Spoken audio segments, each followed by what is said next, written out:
할렐루야. 예수님 안에서 반드시 좋은 일이 있습니다. 글래디에이터란 영화가 있었습니다. 우리말로 번역하면 검투사라는 뜻입니다. 영화의 배경은 로마 황제 아우렐리스와 그의 아들 코모두스 황제 시절의 이야기입니다.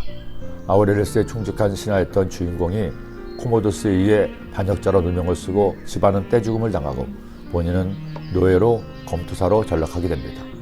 그러나 그는 죽음을 담보로 싸우는 검투사가 된 것에 절망하지 않고 투쟁함으로 마침내 원수를 갚고 자유를 되찾는다는 내용입니다.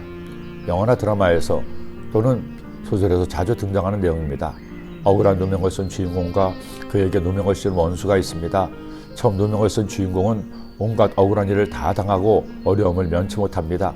하지만 마침내 하늘의 도움이나 사람의 도움으로 힘을 얻고 원수를 갚게 됩니다. 특히 어린 시절 보았던 무협지의 단골 소재, 아니 모든 무협지의 내용이 이런 내용이었습니다. 그런 이야기들을 보면서 사람들은 대리만족을 느끼죠. 그러면 그렇지, 나쁜 놈은 망하고 착한 사람이 잘 돼야지 생각합니다.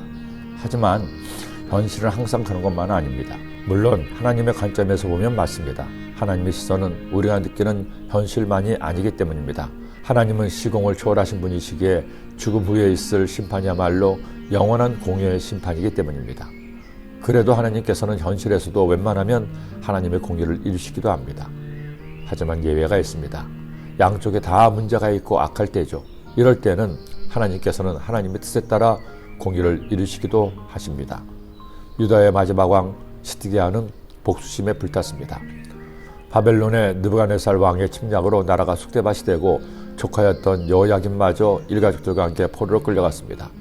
예루살렘은 전쟁터를 방불했고 수많은 보물을 빼앗겼습니다. 그렇게 유다를 폐허로 만든 바벨론은 또 너무 강했습니다. 유일한 호족수였던 애굽마저 무릎을 꿇었기 때문이죠. 이에 예레미야는 왕과 백성들에게 너희의 죄악 때문에 징계를 받는 것이니 더는 바벨론에게 대적하지 말고 항복하라고 외쳤습니다. 하지만 복수의 눈이 먼 시드기야와 백성들은 항복하라는 예레미야를 반역자로 여기고 시위대들 구덩이에 던져 죽이려고 했습니다. 그리고 그들은 바벨론에 대해 결사항전을 부르짖었습니다. 결국 느부갓네살이 직접 군대를 이끌고 예루살렘을 치러 왔습니다. 그들은 성 사면에 토성을 쌓고 성 안에는 사람들이 항복하도록 장기전에 돌입했습니다. 물샐 틈 없는 포위로 인해 예루살렘 성 안의 사람들은 점점 지쳐갔습니다. 그렇게 포위당한 지 1년 6개월이 되었을 때 유다 군사는 성벽에 구멍을 뚫고 성 밖으로 도망갔지만 이내 발각되어 집요한 바벨론 군대의 추격 끝에 결국 군대가 절명당하고 말았습니다. 사로잡힌 시드기야는 죽음보다 더한 벌을 받게 됩니다. 그들이 시드기야의 아들들을 그의 눈앞에서 죽이고 시드기야의 두 눈을 빼고 노사술로 그를 결박하여 바벨론으로 끌고 갔더라. 왕만이 아니었습니다. 비천한 사람들을 제외하고 수많은 유다 백성들은 바벨론의 포로로 끌려갔습니다.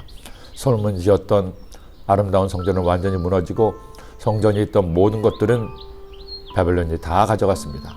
이스라엘에 이어 유다마저 이처럼 멸망당한 겁니다. 왜 하나님이 택하신 민족이 이런 최후를 맞았습니까?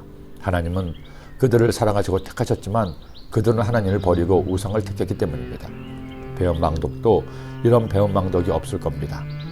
그러나 여러분, 이스라엘은 완전히 사라졌어도 유다는 달랐습니다.